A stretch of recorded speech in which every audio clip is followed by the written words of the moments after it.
आपको याद होगा, शायद वो लास्ट नाइट प्रेयर थी। मैंने आपको लिंक सेंड किया है, उस नाइट प्रेयर की लिंक को जरूर सुनना। दिसंबर में हुई थी शायद वो नाइट प्रेयर, पता नहीं नवंबर में हुई थी। एक मिनट, जनवरी चल रहा है ना, तो हो सकता है नवंबर के आसपास या अक्टूबर नवंबर के आसपास हुई है वो, है ना। तो उस रिकॉर्डिंग को, उस नाइट प्रेयर की रिकॉर्डिंग को जरूर देखना। मैंने आप लोगों के पास लिंक सेंड किया है। वो बातें खुदा बाप ने बुलवाई थी और वो बहुत जरूरी थी। एक एक शब्द बहुत कीमती था। अब मुझे नहीं पता किसने उसको हल्के में लिया, कौन उसको गंभीरता में लिया, कौन किसने उन बातों के लिए प्रार्थनाएं की। प्रार्थनाएं तो हालांकि की होगी सभी ने, लेकिन कुछ ऐसा हमारे बीच हो गया इन तीन तीन महीनों के अंदर अंदर, वरन दिसंबर और जनवरी के बीच में, जो बहुत चौंका देने वाला था, बहुत हिला देने वाला था। हमारे बीच में तीन लोग जुड़ा करते थे, लेकिन अब वो नहीं है। खुशबू बहन जुड़ी है हमारे साथ में। खुशबू बहन है ना? खुशबू बहन, खुशबू कुमारी। जी। ठीक है बहन, खुशबू बहन हमारे साथ है। ओके, प्रभु बहुत आशीष दे मेरी बहन। प्रभु का धन्यवाद कि आप जुड़े हमारे साथ। आप लोगों को मालूम होगा कि संध्या बहन और गीता बहन, है ना, हम एक फैमिली तो है।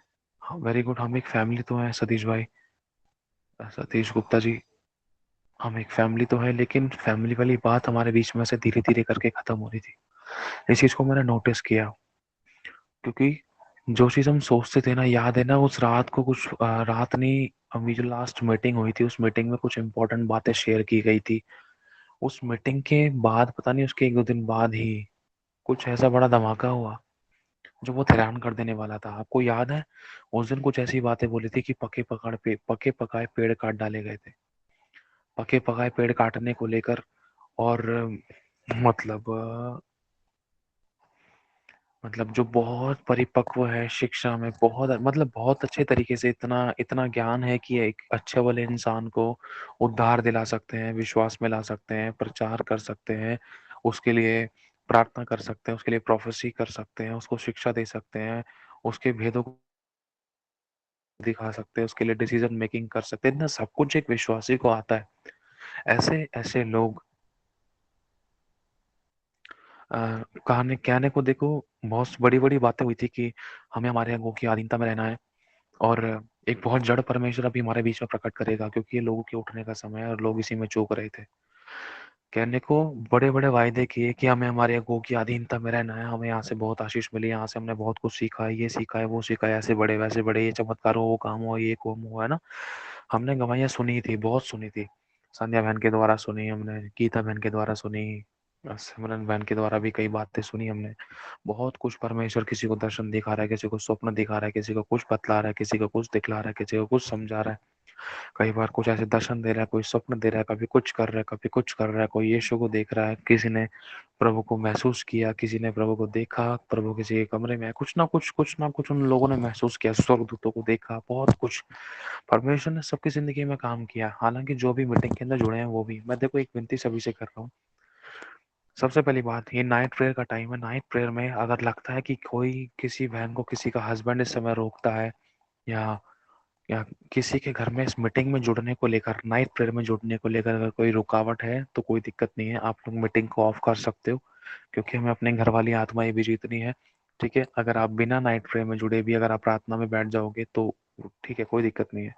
अगर आपके परिवार में, अगर आपका हस्बैंड है, बहनों का, क्योंकि कई बार ऐसा होता है कि बहन लोगों को उनके पति लोग मना करते हैं कि रात में ये मीटिंग वगैरह क्यों कर रही है, तो इस चीज के कारण कोई पत्नी अपने पति के ठोकर का कारण ना बने। तो हो सके कोई जोर जबरदस्ती मत करना। अगर कोई लग रहा है कि घर में कोई स्टॉपिंग है, कोई रोक रहा, टोकर टोकी कर रहा है, तो प्लीज नाइट प्रे इस मीटिंग में मत जुड़े।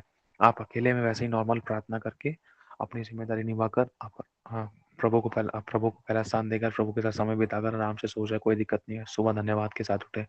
ठीक है, किसी को नाइट प्रेयर्स में, इन मीटिंग्स में जुड़ने के लिए कोई जोर जबरदस्ती नहीं है। इन बातों का ध्यान रखना है सभी को। ठीक है, लेकिन जो भूख और प्यास रख रहे हैं, जो प्रार्थनाओं में है, वरन जो इन चीजों के लिए भी प्रार्थना करते हैं, प्रभु मेरे घर वाले भी कोई स्टॉपिंग ना करने पे, वरन जिनको बहुतों को है ना, लेकिन एक तरीके से अगर कहीं ना कहीं विरोध हो रहा है, तो इस विरोध के कारण हमेशा हमेशा के लिए हम परमेश्वर की संगति से दूर भी नहीं हो सकते, क्योंकि देखो विरोध तो होना लाजमी है। ये तो पवित्र शास्त्र में शुरुआत से ही चलता आया था। विरोध हुआ था, नूह का विरोध हुआ, अब्राहम का विरोध हुआ, उसकी पत्नी का विरोध हुआ, शिमशोन का विरोध हुआ, सुलेमान का विरोध हुआ, दाऊद का विरोध हुआ, दाऊद के अपने लोगों ने उसका विरोध किया, बहुत कुछ कहीं ना कहीं विरोध। मलाकी के विषय में पढ़ते हैं, यशाया का विरोध हुआ, यहेजकल का, यिर्मयाह का, खुलेआम विरोध किया गया परमेश्वर के लोगों का। यीशु को तो अपने घर वालों ने ही विरोध कर डाला। अगर हम पढ़ते हैं यूहन्ना के पहले अध्याय में, तो लिखा है यीशु के खुद के घर वालों ने उसे नहीं पहचाना, अपने घर वालों ने ही विरोध कर डाला। इसीलिए लिखा है भविष्यवक्ताओं का अपना आदर मान अपने खुद के घर में नहीं होगा, वरन जब वो दूर अगर घर से बाहर होते ना, तो बाहर वाले लोग सलाम ठोकते हैं, लेकिन घर में जूते पड़ते थे। सच्चाई समझना इस बात को, क्योंकि पवित्र शास्त्र में बता रहे हैं। घर वालों ने तो लात मार दी, बाहर वालों ने एक्सेप्ट कर लिया, है ना। तो इस नाइट फ्रेम में हमें कोशिश करनी है, कभी कभी किसी किसी दिन हमें वचन शेयर करना है, और किसी किसी के दिन हमें कुछ जो इम्पोर्टेंट अनाउंसमेंट्स उन पर फोकस करना है, कुछ चेतावनी या कुछ वार्निंग्स है, सावधानियों को लेकर हमें क्या करना है क्या नहीं करना। तो अगर किसी का विरोध हो भी रहा था, तो प्लीज जबरदस्ती जबरदस्ती किसी से कुछ नहीं है, लेकिन ध्यान रखना है हर किसी को। देखो, हम किसी के ठोकर का, आंसू का, लड़ाई दंगे का कारण नहीं बनना चाहते, ठीक है। ध्यान रखना हम सभी को।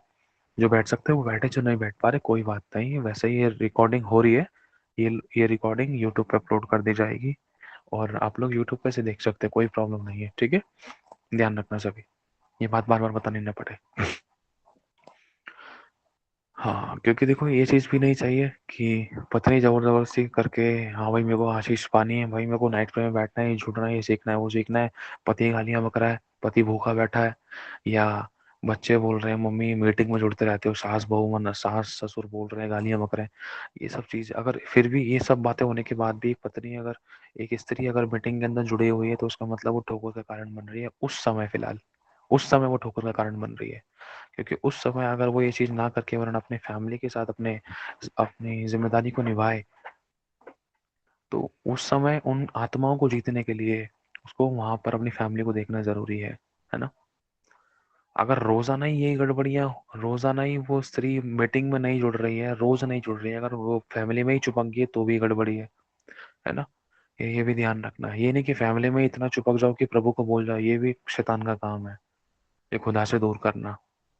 कई बार शैतान अगर 10 के 10 दिन मना कर रहा है, 10 के 10 दिन गड़बड़ी हो रही है, तो इसका मतलब कहीं ना कहीं शैतान ने अटैक करने की कोशिश करी है कि मीटिंग से, प्रभु की सेवा से, उसकी उपस्थिति से, उसकी सेवा से, उसके कामों से दूर करे। सावधानी बरतनी है, इसमें आपको परखना है, और इसमें बहुत स्ट्रांगली प्रेयर्स की जरूरत है कि जो चीज आपको प्रार्थना करने से रोकती किसी मनुष्य के द्वारा, वो गंदी शक्तियां, वो दुष्ट आत्माएं जले और वो नष्ट हो, वो विरोधी वाली गंदी आत्माएं हमारे घरों से, परिवारों से, फैमिली से, लोगों से दूर हो, ठीक है। ये प्रार्थना का विषय बहुत इंपॉर्टेंट है, और हम सभी को एक दूसरे के लिए प्रयास में रखना है, हम परिवार है, इस बात का हम सभी को ध्यान रखना है। क्योंकि पहले परमेश्वर है, दूसरे नंबर पे परिवार है, तीसरे नंबर पे सेवक आई है, और परिवार में भी इतना ज्यादा नहीं चुपकना है कि सेवा जो परमेश्वर ने हमें दी है, जिसके द्वारा हमारी उन्नति हो रही है, उन्हीं चीजों को अगर हम छोड़ देंगे तो कोई फायदा नहीं। ठंडा गुनगुना मसीह खुदा ग्रहण नहीं करता है, और शैतान की यही चाल है कि परिवार में या जिम्मेदारियों में, अभिलाषों में इतना फंसा दो कि वो खुदा तक पहुंच ही ना पाए। शैतान की ये भी बहुत बड़ी चाल है, इसलिए दोनों तीनों चीजों को मैनेज करके चलना है, हैंडल करके चलना है, ठीक है। अब हम आगे बढ़ते हैं। तो कितना भरोसा किया था। अब देखो, एक छोटा सा बच्चा जो होता है, अब मान लो आप सभी लोग है ना, बहनें भाई लोग, सोचो आपका ना एक छोटा सा बेटा है, जिसको आपने अपने गर्भ में रखा है, आपने उसको पाला है, आपने उसको पोसा है, आपने उसको खिलाया है, पिलाया है, आपने उसकी सुसु पोटी साफ की है, आपने उसकी बीमारियों में उसका साथ दिया है, कैसी भी परिस्थितियां थी आपने उसको उठाया है, बढ़ाया है, चलाया है, दौड़ाया है, भगाया है, उसकी इच्छाओं को पर आपने पूरा किया है, वरन वो सब किया जो एक माँ बाप करते हैं, है ना। वही इसी चीज को लेकर है ना, परमेश्वर आज उड़ाऊ पुत्र के विषय में हाँ, कल उड़ाऊ पुत्र के विषय में समझा रहा था। ये बहुत बड़ा प्रश्न है, ये बहुत बड़ा प्रश्न है। अगर इसके पास किसी का आंसर है ना, अगर इसका इसका आंसर किसी के पास है ना, तो सही उत्तर अगर किसी के पास है तो बहुत भली बात है और वो बचेगा।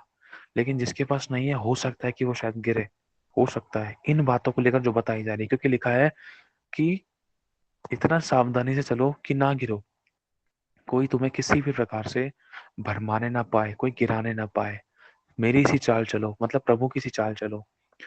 अब प्रश्न क्या है, प्रश्न ये है, अगर हम देखते हैं उड़ाऊ के पुत्र के विषय में, है ना, आपको पूरी कहानी पता है।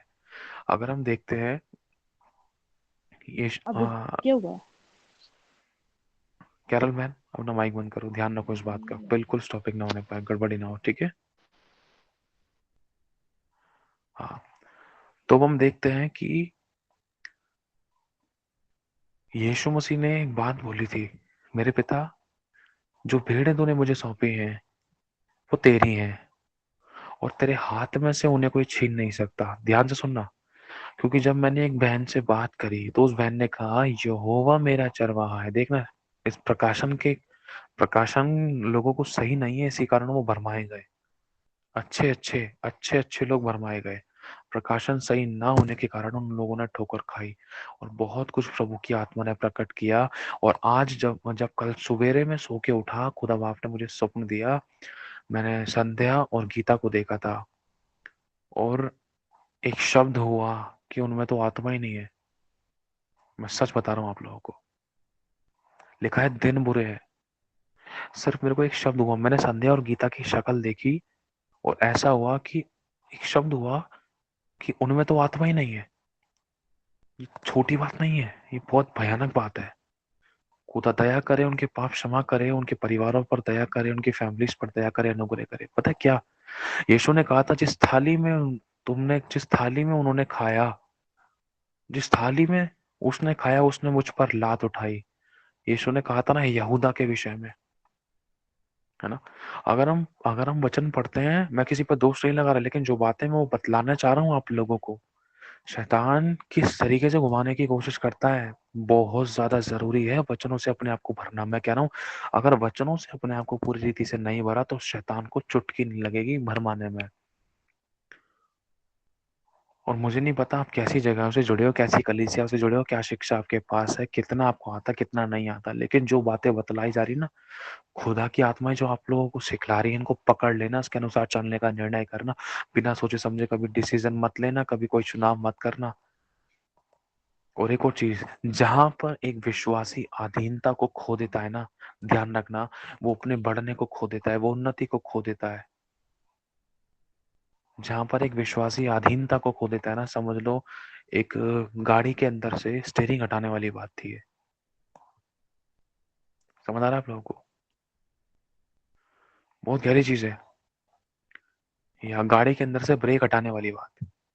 खुदा मुझे भी संभाल के, गलती हुई, लेकिन ये मैं बतला रहा हूँ अनुभवों के द्वारा। अभी तो सेवा शुरू ही नहीं हुई थी हमारी, अभी तो सेवा शुरू ही नहीं हुई थी, कितना भारी खुदा बाप ने हमें अनुभव दिला दिया। आत्मा हो या अंदर से बात, कुछ बातें मैं डायरेक्टली नहीं कह सकता हूँ, लेकिन समझना, प्रभु आपको सिखलाए, आपकी आत्मा में डाले। जब यीशु मसीह ने अपने पिता से कहा, पिता ये भेड़े मैंने तुझे दी हैं, और उसमें से देख पिता, कोई भी भेड़ तुझसे छीन ना सकेगा, और उसमें से एक भी भेड़ नाश नहीं होने पाएगी, और कोई भेड़ तुझसे कोई अलग ना कर सकेगा, है ना? पिता से कोई भेड़ छीन सकता है? हाँ या ना में मुझे उत्तर दो। सकता ना? इतनी नॉलेज हम सभी को है, पिता की आत्मा से कोई भेंट छीन सकता है, प्रभु से कोई हमें अलग कर सकता है? अगर हम रोमियो में साफ लिखा है, ना प्रधान तो, ना अधिकार, ना सामर्थ, ना सच्चाई, ना ऊंचाई, ना गहराई, ना लंबाई, ना चौड़ाई, ना अधिकार, ना आश्चर्य कर्म, कुछ भी हमें परमेश्वर के प्रेम से अलग नहीं कर सकता, वरन सिर्फ एक चीज है, दो चीज है, सॉरी, दो चीज है। वो दो चीज क्या है? वो दो चीज क्या है? वो दो चीज है, दो में से सबसे पहली चीज है पाप, दूसरी चीज है एक गलत चुनाव। जैसे ही एक इंसान गलत चुनाव करता है, वैसे ही वो पाप कर बैठता है, और ये चीजें एक विश्वासी को खुदा से दूर कर सकती हैं। इसी प्रकार से खुदा ने कहा, यीशु मसीह ने कहा था, पिता जो भेड़ तेरे हाथ में है उन्हें तुझसे कोई छीन नहीं सकता। ये हकीकत है। उड़ाव का जो पुत्र था, उसको उड़ाव से छीना नहीं गया था। समझ रहे हैं इस बात को? वो अपने आप गया था। समझ आ रही होगी आप लोगों को अच्छे से बात में, है ना? इसी तरीके से परमेश्वर ने कहा है, अब यहोवा अपने लोगों चेलों की तो चरवाही कर रहा है, अपने शिष्यों की चरवाही कर रहा है, लेकिन लेकिन लेकिन किसी भली वस्तु की कोई गति नहीं होने दी। यीशु ने चेलों को अच्छे से खिलाया पिलाया, दौड़ाया भगाया, भरा, सब कुछ किया, लेकिन एक ने धोखा दिया। और दूसरा अगर हम देखते हैं पुराने नियम में शुरुआत से लेकर अंत तक यहोवा को धोखा ही मिला, वो आज भी रोता है। बहुत बार हमने इस चीज को महसूस किया है कि यीशु रोया, यीशु रोया, यीशु रोया, यीशु रोया। देखो एक बात आप लोगों को बताना चाहता हूँ, परमेश्वर से हमें कोई अलग नहीं कर सकता है, लेकिन वो दो चीजें हैं। अगर हमारा गलत चुनाव हो गया, पहला, और दूसरा, अगर हम खुद से, हम प्रभु से दूर होकर जा रहे हैं, समझ रहे हैं? अगर हम गलत चुनाव कर रहे हैं, गलत चुनाव करके पाप कर रहे हैं, पाप क्या, अधीनता में ना रहकर उससे खुद दूर जा रहे हैं ना, तो पाप कर दिया, उसमें बाप की जिम्मेदारी नहीं है बचाने की। अब एक बात बताओ, अंकिता बहन है, सुषमा बहन है, वैशाली बहन है, किशन भाई है, अब एक बात बताओ कि इन्होंने ना किसी की जिम्मेदारी ली है। इन इन लोगों ने बोला है कि चलो भाई, हाँ शंकी भाई मैं आपकी जिम्मेदारी लेता हूँ, और मैंने बोला हाँ, आप है ना, आप मेरे ना मम्मी पापा हो, आप मेरे मम्मी पापा हो, आप है ना, आप मेरे लिए ना ये, आप मेरे लिए ये करना वो करना, हाँ बेटा मैं करूंगी, हाँ हाँ बेटा मैं करूंगा, हाँ मैं इनसे जो बोल रहा हूँ वो मेरे लिए कर रहे हैं। लेकिन जैसे ही मैंने इनका विरोध किया, अब वो सब चीजें मेरे लिए नहीं करेंगे, है ना। पहले क्या कर दिया इसमें मैंने, गलत चुनाव कर दिया, अधीनता नहीं दिखाई मैंने, अनाज्ञाकारिता कर दी मैंने, ये पाप है। दूसरा, मान लो मैंने किसी को अडॉप्ट किया है, मैंने किसी इंसान को अडॉप्ट किया है, अडॉप्ट मतलब किसी को अपना बेटा बनाया है संसार में से। अब मैंने बोला है कि चल तू मेरी प्रॉपर्टी का ना तू हिस्सेदार बनेगा, आधी प्रॉपर्टी तुझे मिलेगी, आधी प्रॉपर्टी मेरी बेटी को मिलेगी, ठीक है। अब जो वो बेटा है, अब वो बेटा अधीन नहीं रहा, उसने पाप कर दिया, अब उसने गलत चुनाव किया, और वो खुद छोड़कर चला गया कि शैंकी आप मेरे पापा नहीं हो, अब मैं जा रहा हूँ, अब मैं अपनी इच्छा के अनुसार जीऊंगा, जाओ जा भाई जा, ठीक है निकल अभी निकल। अब इसमें बताओ कि जब वो गया है, जब वो बेटा गया है, उस बेटे को अगर कोई मार रहा है, कूट रहा है, या उसका कोई गलत इस्तेमाल कर रहा है, तो क्या उसकी उस समय जिम्मेदारी मेरी है या नहीं? उसको बचाने की जिम्मेदारी मेरी है? नहीं, नहीं है, क्योंकि वो खुद ब खुद गया है। समझना, अगर आप कहीं पर भी काम करने के लिए जा रहे हो, अगर आप किसी फैक्ट्री में हो, किसी ऑफिस में हो, जहां कहीं भी आप काम कर रहे हो, जिसके भी अंडर में आप काम कर रहे हो, अगर उस अंडर में अगर आपको कोई छेड़ता है, कोई उंगली करता है, कोई परेशान करता है, कोई डिस्टर्ब करता है, तो वो सारी जिम्मेदारी उस फैक्ट्री के, उस ऑफिस के मालिक की होती है कि हाँ भाई मेरे लोगों को क्यों छेड़ रहे हैं। लेकिन ऑफिस के बाहर जाते ही किसी की जिम्मेदारी नहीं होती। कुछ इसी प्रकार से समझना, जैसे ही उड़ाव, उड़ाव का जो पुत्र था, उड़ाव कौन था, वो यहोवा है, उसका पुत्र कौन है, वहां पर में गोद लिए गए पुत्र है, उसके ले पालकपन के पुत्र। समझ रहे हो, हम वो पुत्र हैं जिसको उसने सब कुछ दिया, लेकिन उड़ाव पुत्र के समान हमने उसको धोखा दिया। सब कुछ सही चल रहा था, लेकिन अब संसारिक अभिलाषों में और गलत चुनाव में इतना भरमा लिए गए कि खुदा से इतना दूर हो गए कि कुत्ते जैसी हालत हो गई, कुत्ते जैसी, सूरों के साथ खाना पड़ा, रहना पड़ा, सोना पड़ा। चांटे मारे दुष्ट आत्माओं ने, जिंदगी बर्बाद कर दी, कपड़े फाड़ कर रख दिए, देह में से बदबू आने लगी। एक बाप से दूर होने वाली जिंदगी के बारे में बतला रहा है प्रभु आपको। खुदा की उपस्थिति से दूर होने की जिंदगी है ये। लिखा है, जब एक इंसान खुदा को जानने के बाद दोबारा से संसार में लिप्त हो जाता है, तो उसकी दशा पहले से भी और ज्यादा बुरी हो जाती है, वरना उसको और दुष्ट आत्माएं घेर लेती हैं, क्योंकि उसका जिंदगी में अधूरा छुटकारा हुआ होता है। समझ रहे हैं इस बात को? जब उसमें से दुष्ट आत्मा निकलती है, उसका कोई अधूरा छुटकारा हुआ है, या कुछ ऐसे काम उसने किए हैं जो उस प्रभु की दृष्टि में सही और भले नहीं, और वो खुदा से दूर चला गया, छोड़कर चला गया, तो लिखा है उनमें भटका देने वाली सामर्थ परमेश्वर भेजेगा, क्योंकि वे अनुचित काम करते हैं, और वो सत्य से प्रतीति नहीं करते, सत्य की प्रीति नहीं करते। और इसलिए इस विषय में अगर हम पढ़ते हैं तो रोमियो के पहला अध्याय 28 से लेकर 32 आयत में लिखा है दंड वाली बातों को लेकर, कि परमेश्वर ने उन्हें उनके निकम्मे मन पर छोड़ दिया। क्यों? क्योंकि एक बेटा अपने बाप की अधीनता में नहीं रहा। जब जब एक चेला यहोवा की अधीनता में रहेगा, जब जब एक बेटा अपने बाप की अधीनता में रहेगा, तो बाप उसके लिए सब कुछ कर गुजरने के लिए तैयार है। लेकिन जिस दिन बेटा अपने बाप को छोड़कर चला जाएगा ना, तो बाप उसकी जिम्मेदारी नहीं लेगा। चाहे भले ही रो लेगा, दुख उठा लेगा, सर फोड़ लेगा, चाहे जहर खा लेगा, लेकिन नहीं लेगा उसकी जिम्मेदारी, क्योंकि बेटा खुद बाप से दूर गया है। यही बात यिर्मयाह में तो हुई है। अगर हम पढ़ते हैं, यिर्मयाह में लिखा है, मैं तेरे कारण गुप्त में बैठकर रहूंगा। यही बात अगर हम पढ़ते हैं, शायद हबक्कुक है, पता नहीं आगे है, उसमें भी परमेश्वर ने इस बात को प्रकट किया है, और पुराने नियम में भी परमेश्वर ने इस बात को प्रकट किया है, और यीशु उस बात को लेकर बहुत रोया है। लिखा है, यीशु मसीह को जब उसके चेलों ने अकेला छोड़ दिया था, तो वो उसने पिता से उसने उसने कहा कि मैं तुम्हारे साथ, तुम थोड़ी देर तक अभी मेरे साथ हो, और फिर थोड़ी देर बाद तुम मेरे साथ नहीं रहोगे, तुम तितर बितर हो जाओगे। लेकिन ये मत सोचना कि मैं अकेला हूँ। हाँ, मैं अकेला पड़ जाऊंगा, लेकिन मैं हमेशा अकेला नहीं रहूंगा, मेरा पिता मेरे साथ होगा। अगुए का कुछ नहीं जाएगा। अगुए को चोट लगेगी, वो रोएगा और दुख उठाएगा थोड़ा इस बात का।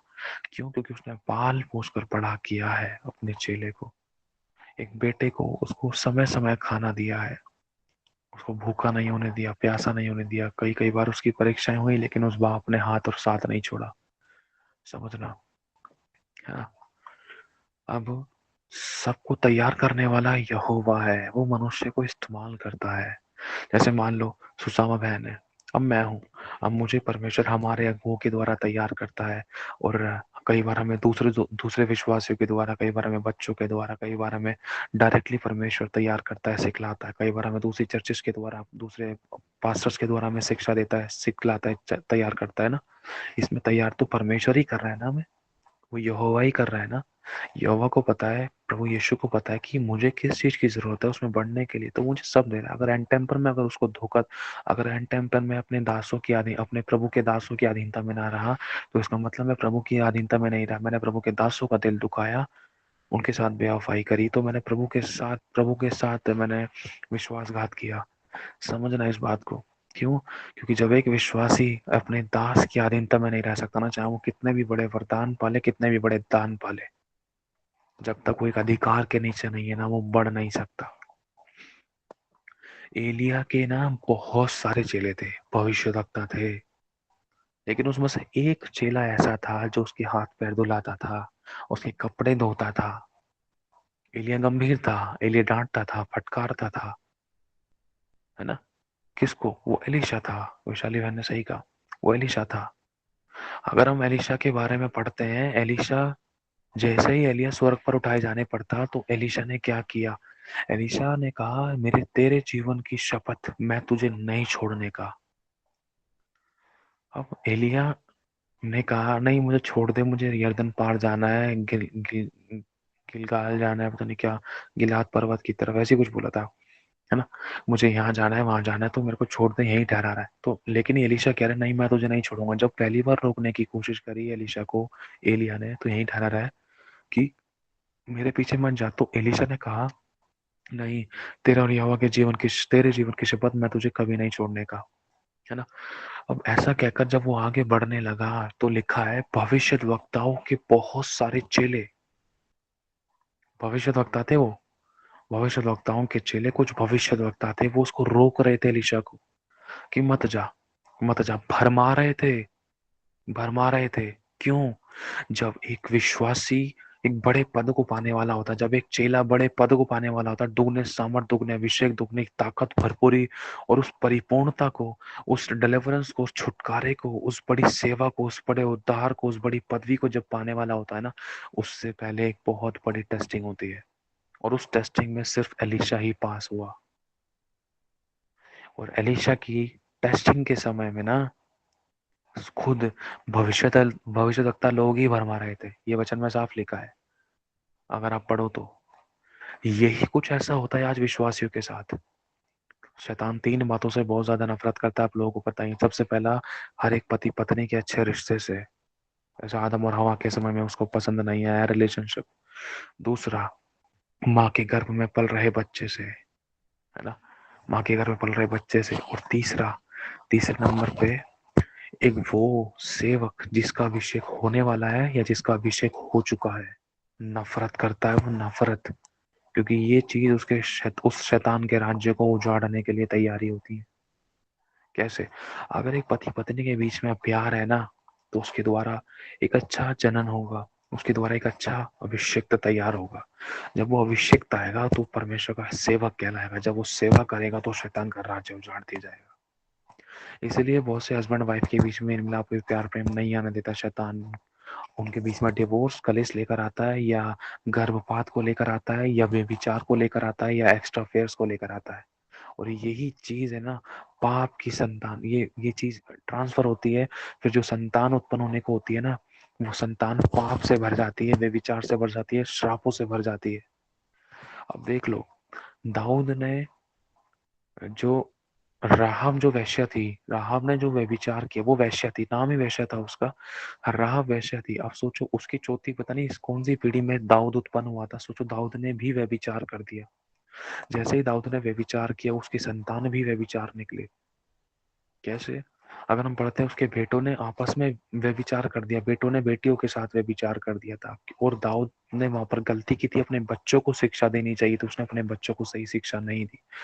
इसलिए क्यों? क्योंकि वो खुद व्यभिचार कर चुका था, तो अपने बच्चों को सही शिक्षा नहीं दे सका। एक अंधा दूसरे अंधे को मार नहीं दिखा सकता। अगर एक बाप खुद दूसरी स्त्री के साथ सो रहा है ना, तो वो बाप अपने बेटे को नहीं बोल सकता कि तू उस लड़की को गर्लफ्रेंड मत बना, तू गर्लफ्रेंडबाजी मत कर, ये उठपटांग हरकतें मत कर, गलत गंदे काम मत कर। समझ रहे हो इस बात को? ये सच्चाई है। और दाऊद ने यहाँ पर इतनी बड़ी गलती कर दी, उसने अपने बच्चों को शिक्षा नहीं दी, तो वो कई जनों के मौत का कारण बना दाऊद। और श्राप 10 पीढ़ियों तक आया व्यभिचार का। और इसी व्यभिचार के कारण की वजह से ना, यीशु को पैदा होने में समय लग गया, और शैतान ने कोई कसर नहीं छोड़ी थी। इसीलिए परमेश्वर ने कह दिया था, एक कुंवारी गर्भवती हो गया। अब जनन के द्वारा तो शैतान अपनी उंगली कर रहा है। एक एक पत्नी की दो दो पति, दो एक पति की दो दो पत्नी, वो तो पैदा होने नहीं दे रहा था यीशु को। लेकिन परमेश्वर ने योजना बनाई। शैतान तू अच्छा, तू एक चाल चला ना, अब देख मैं तेरे 10 गुना आ गया हूँ, मेरा नाम भी पर यहोवा है। यहोवा ने चाल चली, भविष्यवाणी हो गई कि एक कुंवारी गर्भवती होगी। अब है तेरे अंदर तो तू रोक के दिखा। लो, कुंवारी के द्वारा ही बच्चा पैदा कर दिया हमारे परमेश्वर ने, अपनी सामर्थ्य के द्वारा, अपने अभिषेक के द्वारा, अपनी अपनी आत्मा के द्वारा, बिना छुए। एक स्वर्गदूत आया कि एक स्वर्गदूत आया कि परम प्रधान की शक्ति सामर्थ्य तुझ पे छाया करेगी, तू गर्भवती होगी। समझ रहे हो ना? ये 3 चीजों से शैतान बहुत नफरत करता है। और एक दास को भरमाने के लिए वो पूरा 100% देता है। अब ध्यान से सुनना, 50 50 लोग यीशु मसीह के बैठे हैं, जो याजक हैं, विश्वासी हैं। 50 लोग वो शैतान के बैठे हैं। सुनना पूरी बात ध्यान से। शैतान के लोगों में दुष्ट आत्माएं काम करती हैं, गंदी आत्माएं काम करती हैं। परमेश्वर के लोगों में पवित्र आत्माएं काम करती हैं। ध्यान से सुनना, चोट लगेगी इस बात से। कहां पर एक विश्वासी लैग करता है? होता क्या है कि अब परमेश्वर के जो लोग हैं, 50 जो विश्वासी हैं, वो कहते हैं कि हम यहाँ आराधना करने जाएंगे, यहाँ प्रार्थना करने जाएंगे, यहाँ चर्च स्थापित करेंगे, यहाँ लीडर बनाएंगे, यहाँ पर बपतिस्मा देंगे, यहाँ पर शादियां पढ़ेंगे, यहाँ पर लोगों को तैयार करेंगे, यहाँ चर्च लगाएंगे, यहाँ आराधना होगी, यहाँ प्रार्थना होगी। 50 लोग जो परमेश्वर के लोग यहाँ जाके हैं, वो इस तरीके से प्लानिंग कर रहे हैं। वो बोलेंगे मैं इतने घंटे प्रार्थना करूंगा, मैं इतने घंटे प्रार्थना करूंगा, मैं ऐसे प्रार्थना करूंगा, हम ऐसे उपवास में प्रार्थना करेंगे, करेंगे, वो करेंगे। बहुत बड़ी बड़ी बातें मार रहे हैं, और सिर्फ बातें ही मार रहे हैं। लेकिन जो शैतान के जो लोग हैं ना, वो अपनी एड़ी चोटी का जोर लगा देते हैं बर्बाद करने में। लेकिन खुदा के लोगों को देखो, दुनिया भर का आलस, दुनिया भर की बुराई, दुनिया भर का डिटाई, ऐसी ऐसी चीजें प्रभु के लोगों को देखो। मैं किसी पर दोष नहीं लगा रहा, मेरे से भी ऐसी गलतियां हुई हैं, लेकिन प्रभु हमें इन बातों को लेकर करेक्ट कर रहा है। एक शैतान देखो, एक विश्वासी को बर्बाद करने के लिए अपनी पूरी 100 की 100 हाजिरी देता है। शैतान एक विश्वासी को बर्बाद करने के लिए 100 दिन की पूरी लगातार हाजिरी देता है समय पर, और बर्बाद करने की पूरी ठान कर बैठता है, और बर्बाद भी कर देता था। लेकिन एक विश्वासी को देखो, एक शैतान के राज्य को उजाड़ने की उसकी हिम्मत नहीं हो पाती है। वो आत्मा और वचनों से सामर्थ्य भर ही नहीं पाता है, और भर गया तो थरथर आता है। अगर ज़्यादा भर गया तो कहीं न कहीं वो पाप के द्वारा वो सब छेद में से निकल जाता है। समझ रहे हो कि एक विश्वासी के एक मतलब एक प्रभु के जो लोग हैं और शैतान के लोग हैं किस तरीके से काम करते हैं। अब सोच कर देखो, दुष्ट आत्मा अपना पूरा 100% दे रही है इंसान को भरमाने के लिए, उनकी कॉलिंग को बर्बाद करने के लिए। कुछ ऐसा ही तो हुआ है, कितने लोगों की कॉलिंग बर्बाद की गई। कोई कह रहा है मुझे यहाँ से आवाज आ रही है, मुझे यहाँ से आवाज आ रही है, कोई कह रहा है मुझे ये दिखाई दे रहा है, वो दिखाई दे रहा है, बहुत कुछ, सो मेनी थिंग्स, है ना। लेकिन जैसे कि आपको पता है, मैंने एक उदाहरण दिया था, प्रभु ने एक उदाहरण दिलवाया था कि जो इंसान वचनों से भरा रहेगा ना, वो परख लेगा और वो बच जाएगा और दूसरों को भी बचाएगा। जैसे आपके सामने दो यीशु मसीह खड़े हुए हैं। पहले यीशु मसीह ने कह दिया कि तू एक काम कर, तू संडे को ना चर्च मत जा, तू मेरे साथ बैठ जा, तू 10 घंटे 20 घंटे मेरे साथ प्रार्थना कर ले, ये बढ़िया रहेगा, मैं तुझे बहुत भर दूंगा आत्मा से, परिपूर्ण कर दूंगा, तेरे को मजा आ जाएगा, तेल टपकेगा तेरे हाथों से, ऐसा कर दूंगा। सुनना, पहला यीशु मसीह ये कह रहा है, और दूसरा यीशु मसीह ये कह रहा है, अरे मेरे बेटे काम कर तू, अरे 1.5 2 घंटे के लिए अपना अपना चर्च में हो जा, संडे को चर्च में हो जा, ठीक है, बस इतना बहुत है। संडे को 1.5 2 घंटे के लिए चर्च में हो जा, अपनी पूरी संगति अटेंड करके अपना घर पे आ जा, अपनी फिर जिम्मेदारी निभा ले सारी जो भी तेरा रह रहा है। अब सोच कर देखो, इन बातों को जब हम वचन से परखते हैं तो उसमें से कौन सा यीशु मसीह सच्चा है, कौन सा यीशु मसीह सच्चा है? पहला नहीं, दूसरा यीशु मसीह सच्चा है, जब हम वचन से परखते हैं। अब देखो, वचन की अगर हमें नॉलेज नहीं है तो कोई कहता है ये दोनों सही हैं, कोई कहता है पहला सही है, कोई कोई तो दूसरे पे ध्यान ही नहीं देता है। ये सच बात है ना। क्योंकि देखो, जो चर्च जाने वाला मसीह है, चर्च जाने वाला, चर्च भेजने वाला यीशु मसीह है, यीशु मसीह है, वो सच्चा है। क्योंकि प्रभु ने साफ कह दिया, मेरे विश्राम दिन का पालन कर। और प्रभु का आत्मा, पवित्र आत्मा कभी, हाँ, इस बात को हमेशा याद रखना। हम जड़ पकड़ते हैं, मेन चीज पर आएंगे, फिर उसके बाद आगे बढ़ते हैं। पवित्र आत्मा कभी भी वचन को तोड़कर बात नहीं करेगा। पहला, पवित्र आत्मा कभी वचन के विरुद्ध में जाकर बात नहीं करेगा। दूसरा, ठीक है। और तीसरा यह, पवित्र आत्मा कभी अधीनता से हटने के लिए बात नहीं करेगा। पवित्र आत्मा कभी विरोध करने के लिए बात नहीं करेगा। पवित्र आत्मा कभी किसी को ब्लॉक करने के लिए भी नहीं बोलेगा। पवित्र आत्मा कभी किसी को आ, कभी किसी दास के साथ चुगली करने के लिए भी नहीं बोलेगा। पवित्र आत्मा कभी किसी को मतलब अपनी बुलाहट के विरुद्ध में जाने के लिए भी नहीं कहेगा। पवित्र आत्मा यीशु मसीह के लहू और देह और उसके प्रभु भोज के विषय में जाने के लिए भी नहीं कहेगा। समझ रहे हो इन बातों को? अब पता है क्या, एक चीज है, लेकिन पवित्र आत्मा, रही बात प्रभु भोज को लेकर, पवित्र आत्मा में प्रभु भोज को लेकर गंभीर कर सकता है कि अभी हम आराधना प्रार्थना आत्मा से इतना परिपूर्ण, मतलब इतना हम पूरी तरीके से उस कांटेक्ट में नहीं आए हैं। अगर हम चलते फिरते हंसते खेलते हुए अगर हम प्रभु भोज ले रहे हैं तो वो चीज सही नहीं है, वो गलत है। अगर हम पूरे हृदय से समर्पित होकर प्रभु भोज ले रहे हैं, वो अच्छी बात है, वो सही है। आंसुओं के साथ पश्चाताप करके, पूरे दिल से पश्चाताप करके प्रभु भोज ले रहे, तो वो तरीका सही है। ये नहीं कि हंसते हंसते हाथ में रोटी ले ली, एक हाथ में पर लहू ले लिया, इधर उधर देख कर ऐसे कर, हाँ हूँ हाँ, तेरी बहन मेरी बहन, मेरा भाई तेरा भाई, वो चुगली इसका, वो पति पासर ऐसा, ये कली चाहिए वो, जय मच गया, आमीन आमीन आमीन धन्यवाद। ये डंडे खाने का काम है ये, समझ रहे हो? ये पिटाई खाने का काम है ये, क्योंकि वचन में साफ लिखा है, ये दंड के काम है। तो अगर किसी को भी प्रभु कुछ कह रहा है ना, कोई दिक्कत नहीं, हम तो चाहते हैं प्रभु ही कहे बस। प्रभु सबसे कह रहा है कि भाई मीटिंग में मत जुड़ो, तो उसका मतलब चेक करना है उसको। प्रभु कह रहा है कि संडे चर्च मत जाओ। अब सोचो, मैंने ये बात सुनी, हमारे ग्रुप में से किसी ने लेफ्ट किया और उनके उनके ऊपर अधिकार ठहराया गया था और उनको जिम्मेदारियां दी गई थी। चलो जिम्मेदारी नहीं निभा पाए, कोई दिक्कत नहीं, थोड़ा रेस्ट करो, रिलैक्स करो, फिर दोबारा उठो, कोई नहीं। लेकिन अब लिखा है, अपने दासों की, प्रभु के दासों की अधीनता में रहो। प्रभु के दास दोगुने आदर के योग्य हैं। कभी पवित्र आत्मा विरोध करने के लिए नहीं कहेगा। मान लो अंकिता बहन है, अंकिता बहन मेरी पास्टर है ना, अंकिता बहन ने मुझे अपॉइंट किया है, शंकी भाई आपको ये काम करने हैं।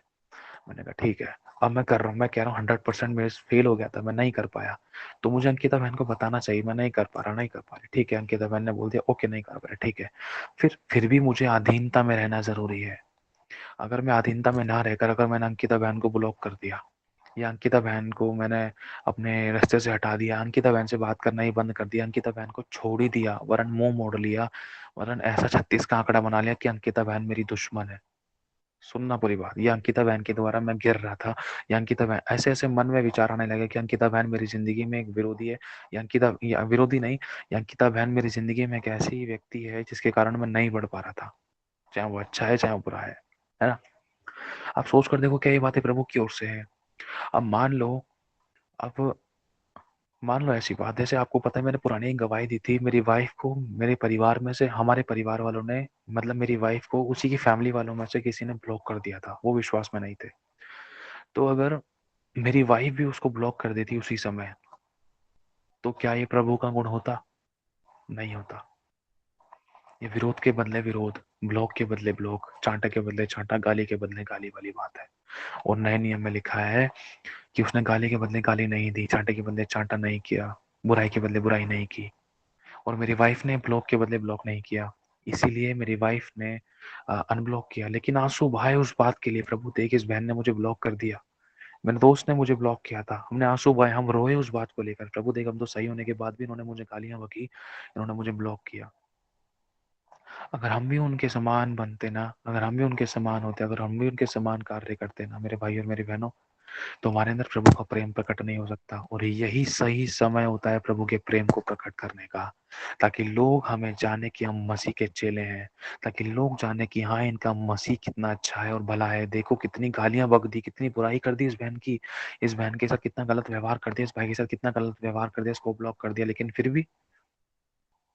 भी इसने मेरे साथ गलत व्यवहार नहीं किया, इसने मुझे बुराई के बदले बुराई नहीं की, इसने मुझे ब्लॉक के बदले ब्लॉक नहीं किया। मैंने इसको ब्लॉक कर दिया लेकिन इसने मुझे ब्लॉक नहीं किया। सोच कर देखो ये चीज मेरे भाई और बहनों, और यही टाइम होता है प्रेम को प्रकट करने का। और यहाँ पर एक विश्वासी अगर प्रेम प्रकट नहीं करे तो उसका मतलब वो किसी दुष्ट आत्मा की पकड़ में है। अगर मैंने अंकिता बहन को ब्लॉक कर दिया तो उसका मतलब दुष्ट आत्मा की पकड़ में था। क्यों?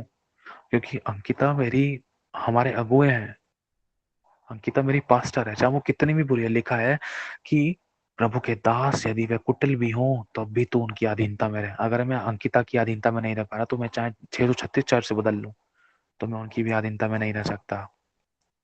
जब मैं ऑनलाइन ही किसी अधीनता में नहीं रह पा रहा हूँ, तो मैं फिजिकली किसी की अधीनता में नहीं रह सकता। चावल का एक दाना काफी है कि वो पका है या नहीं, पूरे कटोरे के चावल चेक करने की जरूरत नहीं है। और थोड़ा सा खमीर पूरे कुंदे में आटे को खमीर कर देता है। एक अधीनता। यीशु ने क्या कहा था? जब मैंने गुरु और स्वामी होकर तुम्हारे पैर धोए तो तुम भी ऐसे किया करो, एक दूसरे से प्रेम करो, क्षमा करो, दया करो, भाई भाई से बैर ना करे। अगर कोई भाई किसी भाई से बैर करता है तो उसका मतलब वो हत्यारा है। अब सोचो अगर मैंने अंकिता बहन को ब्लॉक कर दिया तो उसका मतलब मैंने हत्या कर दी है। समझ आ रहा है आपको? मतलब मैंने अपने मन में अंकिता के लिए विरोध रखा तो ये हत्या ही हो गई। अंकिता एक प्रभु की दासी, दासी ही होने के बाद कर दिया तो ये तो बहुत बड़ी गलती हो गई। अगर एक आम इंसान को ब्लॉक करो तो ये तो एक गलती है ही, लेकिन एक प्रभु की दासी को ब्लॉक कर दिया तो ये तो बहुत बड़ा पाप है। मतलब अपना उल्टी गिनती शुरू करने वाले काम है। समझ रहे हो?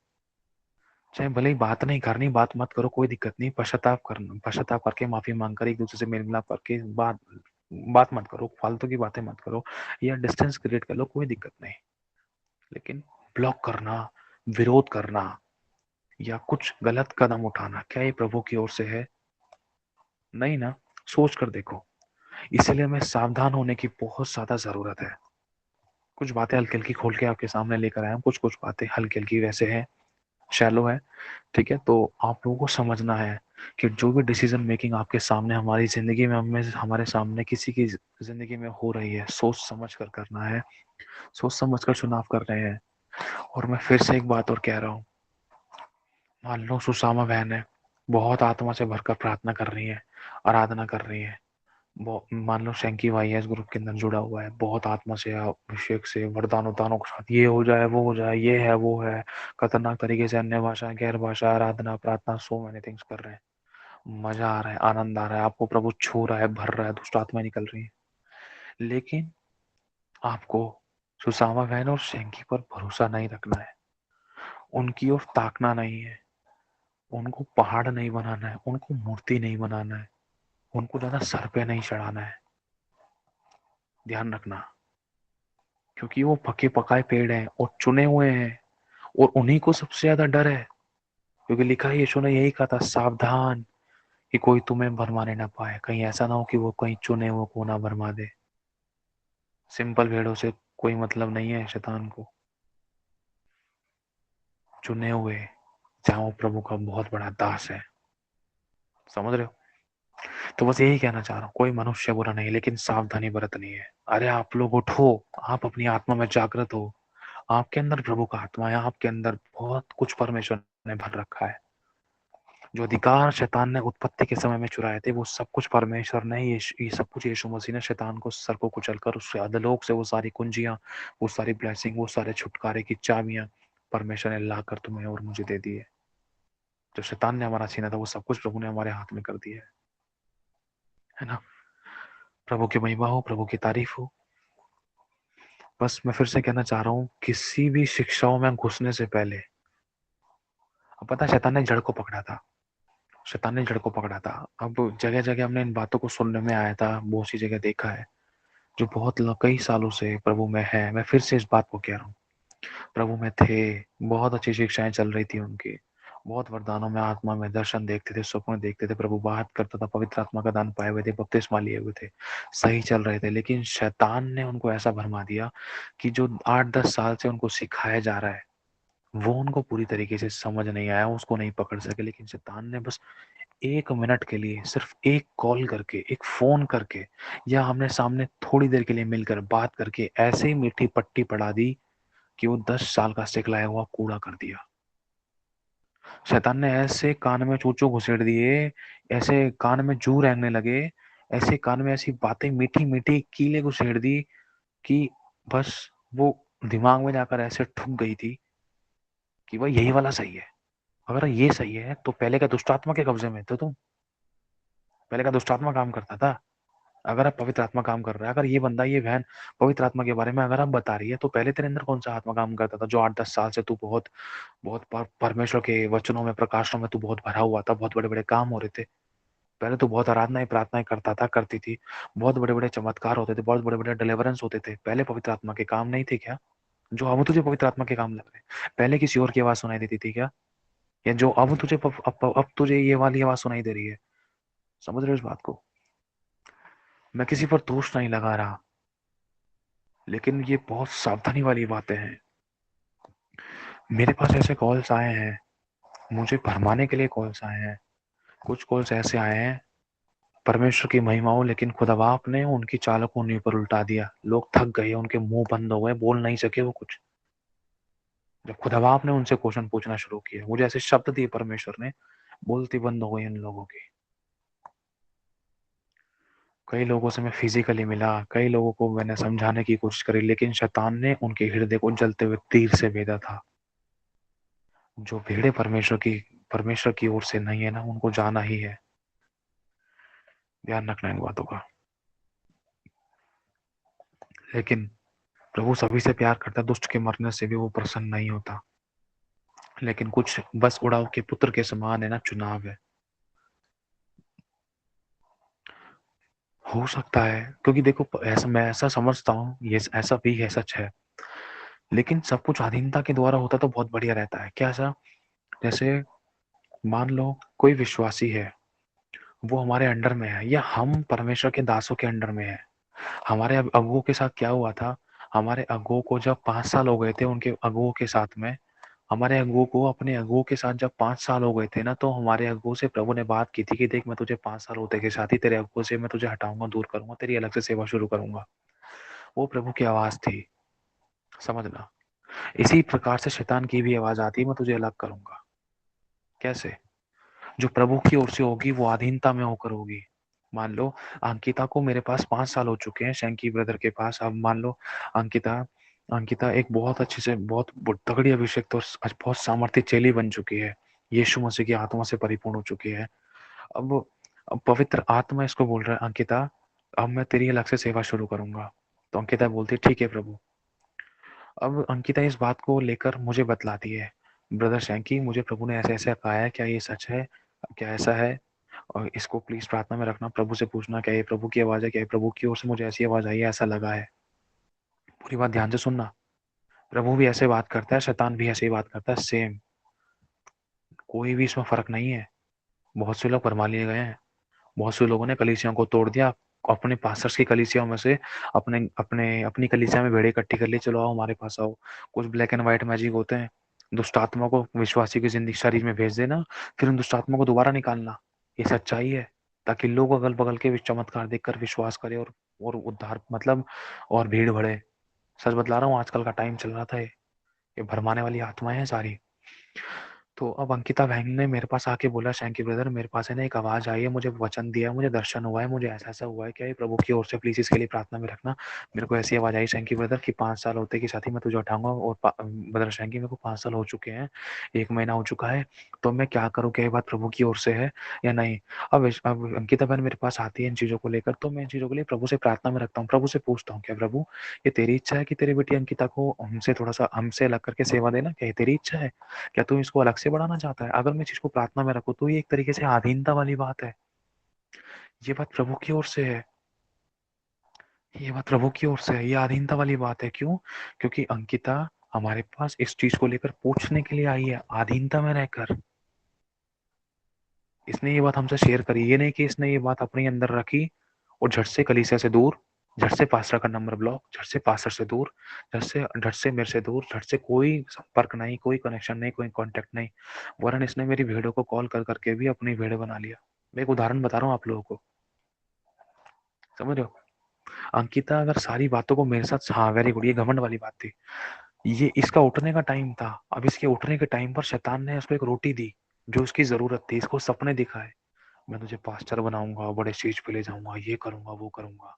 मैं सच बता रहा हूँ, बड़े बड़े अभिषेक इसके कारण भरमाए गए हैं। हमारे पास आज भी ऐसी गवाही है, 2021 के अंदर परमेश्वर ने उठाया, 2000 सॉरी 2022 के शुरुआत में खुद अब आपने उठाया, अनॉइंट किया, अपॉइंट किया, और सेवा शुरू हुई, और 2022 के एंड में हमने इन चीजों को गिरते हुए देखा। समझ आ रही है?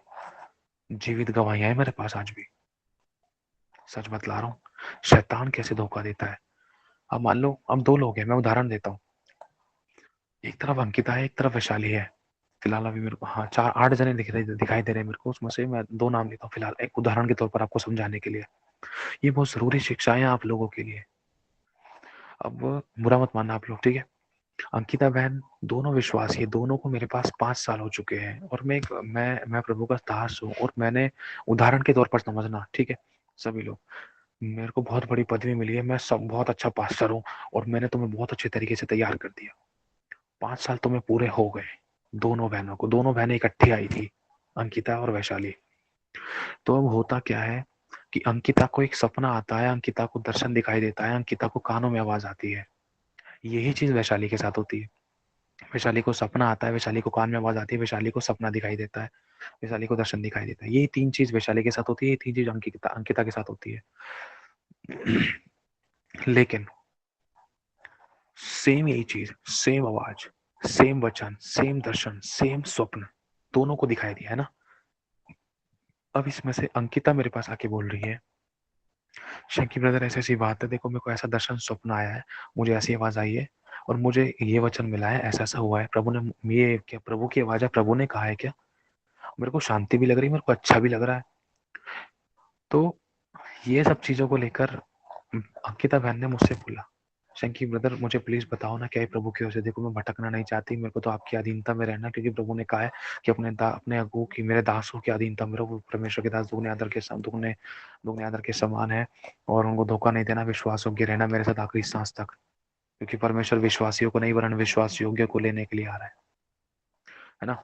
तो होता क्या है कि अंकिता ये सारी बातें मुझसे शेयर करती है, तो मैं क्या करता हूँ, ठीक है अंकिता बहन, ओके, मैं इसको प्रार्थना में रखता हूँ। तो मैं प्रार्थना में रखता हूँ, प्रभु मुझसे जो बताता है उसके अकॉर्डिंग फिर मैं अंकिता से बात करके, अगर प्रभु कहता है, क्योंकि देखो जो बातें प्रभु की ओर से होगी ना, वो अंकिता से भी और प्रभु मुझसे भी बात करेगा। पूरी बात ध्यान से सुनना। अगर प्रभु अंकिता को अलग करना चाहता है तो यहोवा मुझसे भी बोलेगा, चिन्ह देगा, स्वप्न देगा, दर्शन देगा, सेम बातें प्रकट करेगा। इसके मैं चिन्ह मांगूंगा, मुझे उस बात का अर्थ देगा, उत्तर देगा, मुझे उसके साइन देगा कि हाँ प्रभु अंकिता ठीक है, प्रभु तेरी इच्छा के अनुसार ही आगे बढ़े, मैं इसको आगे बढ़ाता हूँ। और जब ये मेरी अधीनता में होकर आगे बढ़ेगी, मैं कह रहा हूँ कोई दुनिया की ताकत रोक नहीं पाएगी। इसका बढ़ना समुद्र की बड़ी खतरनाक लहरों के समान होगा, जो आंधी तूफानों को भी थमा देगी, वरन उनको निगल जाएगी। बड़े से बड़ी समस्याओं को निगल जाने वाली बात होगी, है ना। इसका बढ़ना ऐसे होगा। अब यही सेम चीज वैशाली मुझसे कहती है। हाँ, यही सेम चीज वैशाली के साथ होती है, लेकिन वैशाली मुझसे कहती नहीं है। सुनना मेरी बात, जो चीज अंकिता ने मुझसे शेयर करी, ये चीज वैशाली ने मुझसे शेयर नहीं करी। वैशाली को दर्शन मिला, स्वप्न मिला, वैशाली को आवाज सुनाई दी, लेकिन वैशाली ने मुझसे शेयर नहीं किया। अब वैशाली को ऐसा लगने लगा, वैशाली को भी बहुत शांति महसूस होने लगी, बहुत अच्छा लगने लगा। अरे ये तो प्रभु की ओर से ही, अरे मेरे को तो अच्छा, इतने बड़े स्टेज पे ये कर रही हूँ, वो कर रही हूँ, अरे हाथ हिला रहा हूँ, दे दबाड़, ये लोग कर रहे हैं, अरे अभिषेक बह रहा है, दुष्ट आत्मा निकल रही है, अरे ये तो प्रभु तेरी ही ओर से है। अरे वाह। दोनों को 5 साल हो चुके हैं और बहुत सामर्थ्य रूप से आप लोग इस्तेमाल किए जाते प्रभु के लिए। लेकिन इसी बीच में एंड में दोनों को, आप दोनों को परमेश्वर, दोनों को एक दर्शन मिला, एक स्वप्न मिला, और एक वचन मिला, और एक आवाज आई, है ना, जिसमें अंकिता का बता दिया। अब रही वैशाली की बात। अब वैशाली के साथ भी यही तीनों चीज सेम हुई। अब वैशाली के साथ जब ये हुआ, तो वैशाली ने मेरे से बताने की इच्छा नहीं रखी। वैशाली के मन में आने लगा कि अगर मैं बताऊंगी, कहीं मेरे हटने से कहीं जले ना, मेरे उठने से कहीं जले ना, मेरे बढ़ने से कहीं मेरा अगुआ जले ना, कहीं कहीं ये मेरा विरोध ना करे, कहीं मुझे ढप से बिठा ना दे, कहीं ये मेरी पता नहीं अगुवाई करे ना करे, कहीं पता नहीं बुराई ना करे, कहीं ये मेरे को डिमोटिवेट ना करे। बहुत सारी बातें शैतान डालने लगा वैशाली के मन में, बहुत सी चीजों को लेकर। अब धीरे धीरे करके शैतान ने इसको और, इसको और दर्शन स्वप्न मिलने लगे कि ये बढ़ रही है, बढ़ रही है, बढ़ रही है। शैतान ने देखा धीरे धीरे करके मेरे चंगुल में आती जा रही है, अधीनता से धीरे धीरे दूर हो रही है। ऐसे करते करते फिर इसके पास लोग आने लगे, इसको लोग मिलने लगे। लोगों ने बोला, अरे दीदी आप हमें चराया करो, हम आपके घर पे आया करेंगे। ऐसे कर करके धीरे धीरे करके इसको लगने लगा, रही तो प्रभु की ओर से, प्रभु की ओर से। लेकिन सेम उसी तरीके से शैतान ने वैशाली को भरमाने की कोशिश करी, और वैशाली का कनेक्शन हमारे से टूट गया। वैशाली ने मुझे ब्लॉक कर दिया, वैशाली ने मुझसे बात करना बंद कर दिया, चाहे भले ही ब्लॉक नहीं करा।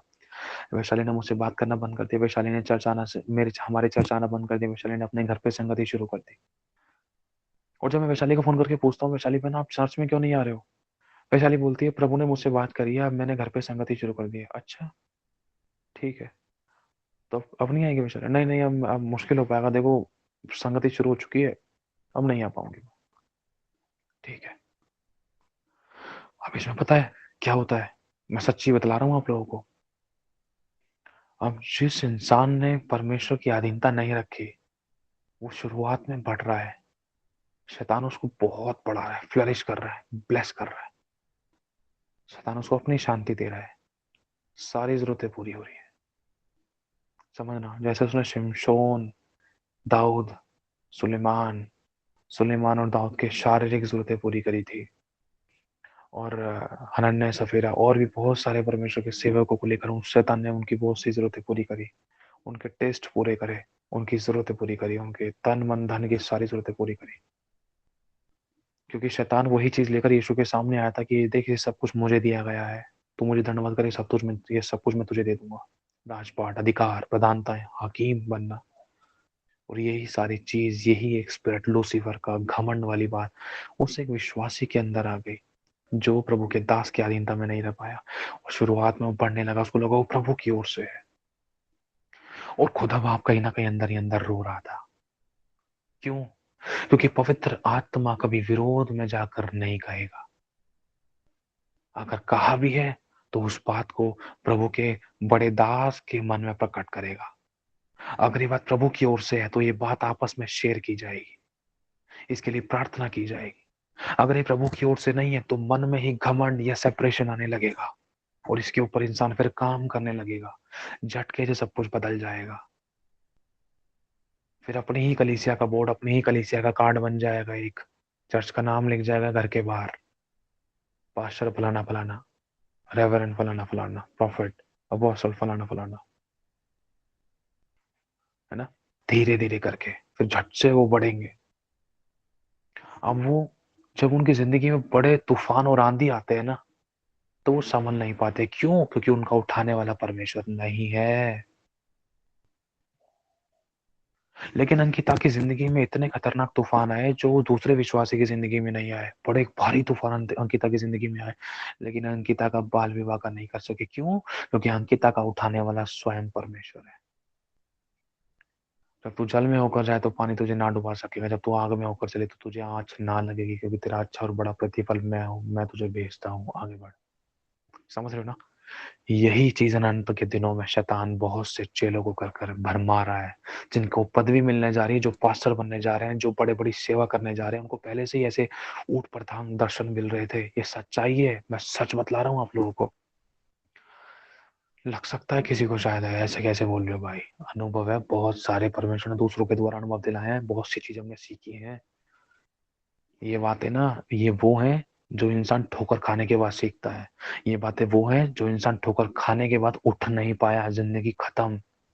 एक गवाही मैंने ऐसे सुनी थी, बहुत बड़ा वर्शिपर था एक। ये सच्ची गवाही बतला रहा हूँ मैं आप लोगों को, अनुभव है ये। ये 90 के दशक ये है, अनुभव लगभग 2000 से पहले का, सन 2000 से पहले का। 84 या 80 के आसपास का होगा। पता है क्या? कि एक बहुत बड़ा वर्शिपर था, बहुत सामर्थी। प्रभु का रिश्ता उसके साथ बहुत अच्छा था। पूरी बात ध्यान से सुनना, कैसे भरमाता है एंड पॉइंट पर। क्योंकि शैतान को पता है अगर ये सही से उठ गया ना, अगर ये अधीनता में पवित्रता के साथ इसने सही चुनाव कर लिया, अगर ये सही से ये उठ गया, तो ये शैतान के राज्य को बर्बाद कर देगा।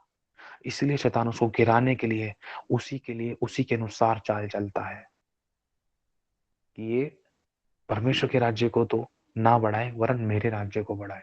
शैतान की तो चाल यही रहती है। बहुत बड़ा सामर्थ्य अभिषेक था, वो बहुत बड़ा वर्शिपर था। सच्ची गवाही है। उस वर्शिपर को दर्शन मिलते थे। जब वो वर्शिपर कैथोलिक चर्च से बिलोंग करता था, उस वर्शिपर के अंदर ऐसा खुदा बाप ने सामर्थ्य खतरनाक अभिषेक दिया था कि वो कभी किसी से भी बात करता था ना, तो तुरंत सामने वाला विश्वास करता था। कैथोलिक लोग उद्धार पाते थे, सोचो। वो वर्शिपर ऐसा था। कठोर से कठोर लोग उसके द्वारा नम्र हो जाते थे और उद्धार पाते थे, विश्वास करते थे प्रभु पे। तो होता क्या है कि बहुत ऐसे बढ़ रहा था, और जिस चर्च में वो जाता था, उस चर्च के पास्टर के वहां पर वो था, और वहाँ पास्टर के अधीनता में होकर वो काम करता था, वर्शिप करता था, प्रेयर करता था। एक समय ऐसा आया कि उसको एक स्वप्न मिला, जिसमें एक स्वर्गदूत ने उसको उँगली देकर कहा, निकल जाओ, आगे बढ़ो। सिर्फ इतना हुआ।